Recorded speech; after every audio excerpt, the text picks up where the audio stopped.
வணக்கம் நண்பர்களே. இந்த காணொளி மிக மிக முக்கியமான காணொளி. தயவு செஞ்சு தள்ளிடாம பாருங்க. ஏன்னா ஒரு 12 பக்க புகார் ரிப்போர்ட் தேசிய தேர்தல் ஆணையத்துக்கு ஒரு மூத்த பத்திரிகையாளர் ஒருத்தர் அனுப்பியிருக்காரு. அவர் யார் என்பது மியூட்ல இருக்கு. சமயம் வரும்போது அதை வெளியிடுவோம். அது வரைக்கும் அந்த பத்திரிகையாளர் யார் என்று வெளியிடப்பட மாட்டாது. அது என்ன 12 பக்க புகார் ரிப்போர்ட் பண்ணியிருக்காங்க அப்படின்னு சொல்லி பார்த்தோம்னா, அதுவும் யார் மீதுன்றது ரொம்ப முக்கியமானது. அதனாலதான் இந்த மூத்த பத்திரிகையாளர் யார் என்பது மியூட்ல வச்சிருக்காங்க. நம்ம மாண்புமிகு முதல்வர் விஜய் அவர்கள் மேலதான் இந்த புகார் கடிதம் தேர்தல் ஆணையத்திற்கும் சர்வதேச குழந்தைகள் காப்பகத்துக்கும் அனுப்பியிருக்காங்க, கூட்டமைப்புக்கும். அப்படி என்ன நடந்தது, எதுக்காக அப்படின்னு சொல்லி பார்த்தோம்னா, இந்த கடிதம் ஏப்ரல் 21, 2026 தொடங்கி ஏப்ரல் 24, 2026 அன்னைக்கு இந்த கடிதம் முடியுது. கடிதம் இல்ல, புகார். ஏன் இந்த நாள்ல இருந்து இந்த நாளைக்குள்ள நடந்தது என்ன அப்படிங்கிறது தான் இந்த புகார் கடிதத்தோட மிக முக்கியமான கோர்.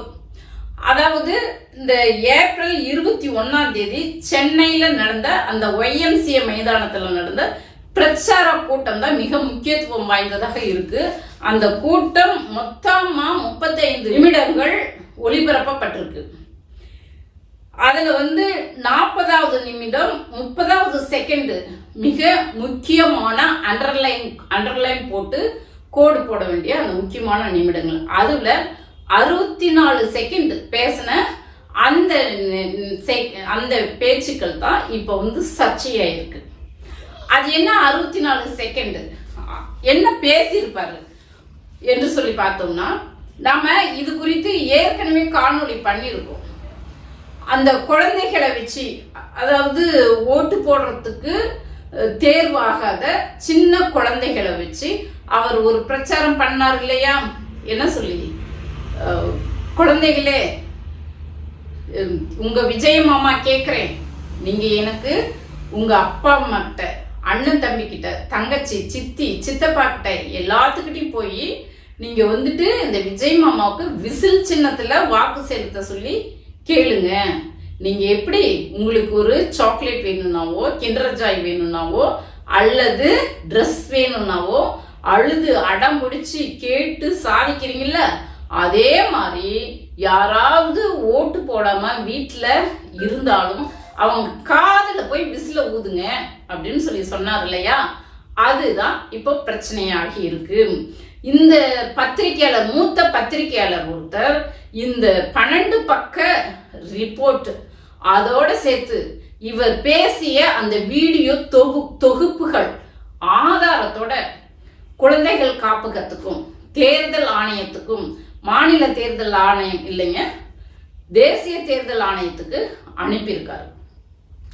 அந்த ரெக்கார்டோட அனுப்பினதோட மட்டும் இல்ல, இவங்க எங்க இந்த குழந்தைங்களை என்னவா பயன்படுத்தி இருக்காங்கன்னாக்க, அதாவது குழந்தைகள் சட்ட ஆக்ட் படி 1985 ஆக்டின் படி சைல்டு லேபரா அந்த குழந்தைகளை பயன்படுத்தி இருக்காங்க. எப்படி சைல்டு லேபரா, அது எப்படி குழந்தைகளை சைல்டு லேபரா பயன்படுத்த முடியும் என்று சொல்லி பார்த்தோம்னா, இங்கதான் இப்ப பல சோசியல் மீடியாக்குள்ள இந்த ரூட் மாஃபியா, ஜெகதீசன் நடத்தக்கூடிய அந்த ரூட் மாஃபியா குறித்து எப்படி மக்களை மூலச்சலவை செய்தார்கள் அப்படிங்கறத பல்வேறு ஊடகங்கள்ல இப்ப வந்துட்டு இருக்கு, நீங்க பார்த்திருப்பீங்க.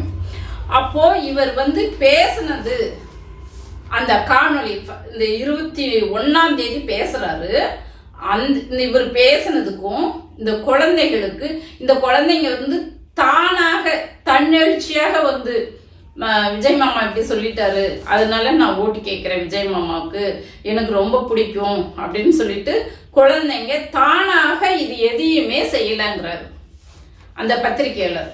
அப்புறம் எப்படி இந்த பிள்ளைங்க குழந்தைகள் வீடியோ போட்டாங்க என்று சொல்லி பார்த்தோம்னா, இந்த ரூட் மாஃபியா கும்பல் இருக்காங்க இல்லையா, அந்த கும்பல் என்ன பண்ணுது, இந்த குழந்தைங்களையா தேர்வு பண்ணி சரியாக இவர் 21ஆம் தேதி இந்த ஸ்பீச் பேசுறாரு. கரெக்டா அன்னைக்கு நீங்க போயிட்டு இந்த ரூட் மாஃபியா கும்பலோட அந்த டிவிகே பேஜ் எடுத்து செக் பண்ணினீங்கன்னாக்க மேட்ச் ஆகும். அவங்க வந்துட்டு ஒரு சிஸ்டமேட்டிக்கா அந்த குழந்தைங்களுக்கு ட்ரைனிங் கொடுக்குறாங்க. குழந்தைகளை முதல்ல தேர்வு செய்யறாங்க.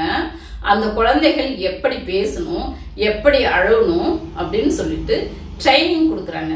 இந்த ட்ரைனிங் கொடுக்கறதுக்கு, இந்த குழந்தைகளை தேர்வு செய்யறதுக்கு லேபரா குழந்தைகளை பயன்படுத்தி இருக்கிறாங்க. எப்படி லேபரா, கூலி தொழிலாளியாக அந்த குழந்தைங்களுக்கு பே பண்ணியிருக்காங்க. குழந்தைங்களோட பேரண்ட்ஸுக்கு பே பண்ணியிருக்காங்க. அந்த குழந்தைங்க அப்படி அழுது அடம் பிடிக்கிறதுக்கு பல காணொளிகள் நம்ம வந்து குழந்தைங்க அழுவுறத போட்டு காட்டியிருக்கோம் உங்களுக்கு. விஜய் மாமாவுக்கு ஓட்டு போடுமா, கட்டாயம் போடுங்கப்பா அப்படின்னு சொல்லிட்டு தாத்தா பாட்டிக்கிட்ட, அப்பா அம்மாக்கிட்ட, இல்லைன்னா நான் சோறு தின்ன மாட்டேன், கட்டாயம் நீங்க போடணும் என்று கெஞ்சுற மாதிரி, தானா குழந்தைங்க பேசுற மாதிரி இல்லை, அந்த குழந்தைங்கள மூலச்சலவை செய்யறது. ஒரே நேரத்துல ஒரு நாள் முழுசும் இவங்க வந்து இன்ஸ்ட்ரக்ஷன் கொடுக்குறாங்க. அந்த குழந்தைக்கு வந்து ட்ரைனிங் கொடுக்குறாங்க. யாரு? இந்த ரூட் மாஃபியா கும்பல் வந்து இந்த குழந்தைகளை முதல்ல தேர்வு செய்யறாங்க. அந்த குழந்தைகளை தேர்வு செய்து அந்த குழந்தைங்க எப்படி நடிக்கணும், அந்த குழந்தைங்களுக்கு வந்து ட்ரைனிங் கொடுக்கப்படுகிறது. அழுதுட்டு போடுறது, கெஞ்சிட்டு போடுறது, அடம் பிடிக்கிறது, இல்லைன்னா நான் சாப்பிட மாட்டேன், பேச மாட்டேன், உங்க கூட தூங்க மாட்டேன் அப்படின்னு சொல்லிட்டு அடம் பிடிக்கிறது. இந்த மாதிரி அந்த குழந்தைங்களுக்கு வந்து ட்ரைனிங் கொடுத்து அந்த வீடியோவை போட வைக்கிறாங்க. ஒரே நேரத்துல ஒரே நாள்ல இந்த வீடியோ ஒரு குழந்தை 2 குழந்தை இல்ல, பல குழந்தைகளை அவங்க வந்து தேடி பிடிச்சி அந்த மாதிரி அழுதுட்டு போடுற மாதிரி வீடியோ போட வைக்கிறாங்க.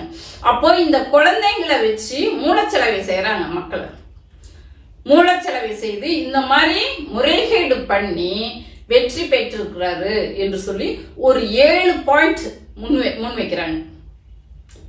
முன் வச்சு இந்த இவர் பேசினது, அந்த ரூட் மாஃபியா கும்பல் வீடியோ போட்டது, அந்த வீடியோக்கள் மற்றும் இந்த பெண்கள்லாம் பேசினது, எப்படி வந்து இவருக்கு வந்துட்டு அந்த ரூட் மாஃபியா கும்பல் மூலமாக பெண்களை வந்து, அது பெண்களும் வந்துட்டு லேபரா வந்து எடுக்கிறாங்க. வேலைக்கு ஆள் எடுத்து அந்த பெண்களை அழுகுற மாதிரி, கெஞ்சுற மாதிரி வீடியோ பேசி போட வைக்கிறாங்க. அப்போ இவங்கெல்லாம் எப்படி முறைகேடு பண்ணனாங்க என்பது குறித்து தேர்தல் ஆணையத்துக்கு ஒரு பெட்டிஷனா அனுப்புறாங்க. என்னைக்கு வரைக்கும் அப்படின்னு சொல்லி பார்த்தோம்னா, விஜய் அவர்கள் முதல்வராக பொறுப்பேற்றுக்கிட்ட அந்த ஏப்ரல் 24ஆம் தேதி தேங்க்ஸ் சொல்றாரு. ஏப்ரல் 24ல 10ஆம் தேதி வந்துட்டு அவர் முதல்வராக பொறுப்பேற்றுக்கிறாரு. பொறுப்பேற்றுக்கிட்ட அன்னைக்கு குழந்தைங்களுக்கெல்லாம் தேங்க்ஸ் சொல்றாரு. லிட்டில் சில்ட்ரன்ஸ், லிட்டில் ஃப்ரெண்ட்ஸ் என்று சொல்லி அந்த குழந்தைங்களுக்கு தேங்க்ஸ் சொல்றாரு. என்னுடைய வெற்றிக்கு பெரிதும் உதவியாக இருந்த லிட்டில் ஃப்ரெண்ட்ஸுக்கு நன்றி அப்படின்னு சொல்லிட்டு அவரு பதவி ஏற்றுக்கொண்ட, அந்த முதல்வராக பதவி ஏற்றுக்கொண்ட அந்த மேடையிலே பேசினாரு. அந்த காணொலியும் ஆதாரமாக தேர்தல் ஆணையத்துக்கு கொடுக்குறாங்க. அந்த காணொலி ஏறக்குறைய எவ்வளவு நேரம் போயிருக்குன்னா 7 மணி நேரம் 43 நிமிடங்கள் அந்த காணொலி போயிருக்கு. அதுல 2 மணி நேரம் 45வது நிமிஷத்துல இந்த மிக முக்கியமான பாயிண்ட்ஸ்லாம் இருக்கு. அதுல வந்து 25 செகண்ட்ஸ் மிக முக்கியமான பாயிண்டாக எல்லாமே அண்டர்லைன் போட்டு கோட் பண்ணி தேர்தல் ஆணையத்துக்கு கொடுக்குறாங்க. இதுல இருந்து இந்த தேர்தல் குழந்தைகள் சர்வதேச குழந்தைகள் காப்பகம் பாதுகாப்பு கூட்டமைப்பு வந்துட்டு விசாரணை பண்ணுவாங்க. இப்ப விசாரணை நடந்துட்டு இருக்கு. என்ன நடந்தது, இவங்க கொடுத்த அந்த வீடியோ ஆதாரங்கள், இந்த புகார் 12 பக்க புகார் அறிக்கை மற்றும் இன்னும் என்னென்ன இந்த சோசியல் மீடியால ரூட் மாஃபியா கும்பல் என்னென்ன செய்தது என்று குறித்து விசாரணை இப்ப வந்து நடந்துட்டு இருக்கு. மீனாட்சி கங்குரி அப்படின்றவங்க தான் இந்த சர்வதேச மனித உரிமை அமைப்போட இயக்குனர். அங்கேயும் கொடுத்துருக்காங்க. மொத்தம் எத்தனை இடத்துல கொடுத்துருக்காங்க? ஒன்னு தேர்தல் ஆணையத்துக்கு கொடுத்துருக்காங்க, இன்னொன்னு வந்து சர்வதேச குழந்தைகள் கமிஷனுக்கு கொடுத்துருக்காங்க. இன்னொன்று வந்து சர்வதேச மனித உரிமை அமைப்புகளுக்கு இந்த கடிதம் போயிருக்கு. இப்போ இதை வந்து மீனாட்சி கங்குரி விசாரணை பண்ணிட்டு நடவடிக்கை எடுக்க போறாங்க. ஏறக்குறைய இது முழுக்க முழுக்க தேர்தல் நடத்தை விதிமுறைகளை மீறினதாக இருக்குது ஒண்ணு. இன்னொன்னு வந்து குழந்தைகளுக்கான பாதுகாப்பு சட்ட விதிமுறைகளை மீறினதாக இருக்குது என்று சொல்லி மூத்த பத்திரிகையாளர் இவ்வளோ ஆதாரங்களையும் திரட்டி அனுப்பியிருக்காரு. இப்போ இந்த விசாரணை முடிந்து என்ன மாதிரி நடவடிக்கைகள் எடுப்பாங்க, இந்த ஆட்சி கலைக்கப்படுமா, நடிகர் விஜய் அவர்களுடைய வெற்றி செல்லுமா செல்லாதா என்று, இந்த ஆட்சி நீடிக்குமா என்பது கேள்விக்குறியாக இருக்குது. விசாரணை முடிந்து விசாரணை அறிக்கை வரும்போதுதான் தெரியும் இவர் எந்த அளவுக்கு இந்த குழந்தைகளை ரூட் மாஃபியா கும்பல் வச்சு மூலச்சலவை செஞ்சு இப்படி வந்து ஒரு முறைகேடு செய்து இந்த வெற்றியை பெற்றிருக்கிறார்கள் என்பது ஏற்கனவே பல சோசியல் மீடியாக்கள்ல போட்டிருக்காங்க. இப்ப இது வந்து ஆதாரபூர்வமான நடவடிக்கையாக இருக்கும். பொறுத்திருந்து பார்ப்போம் என்ன நடக்கிறது என்று. நன்றி நண்பர்களே.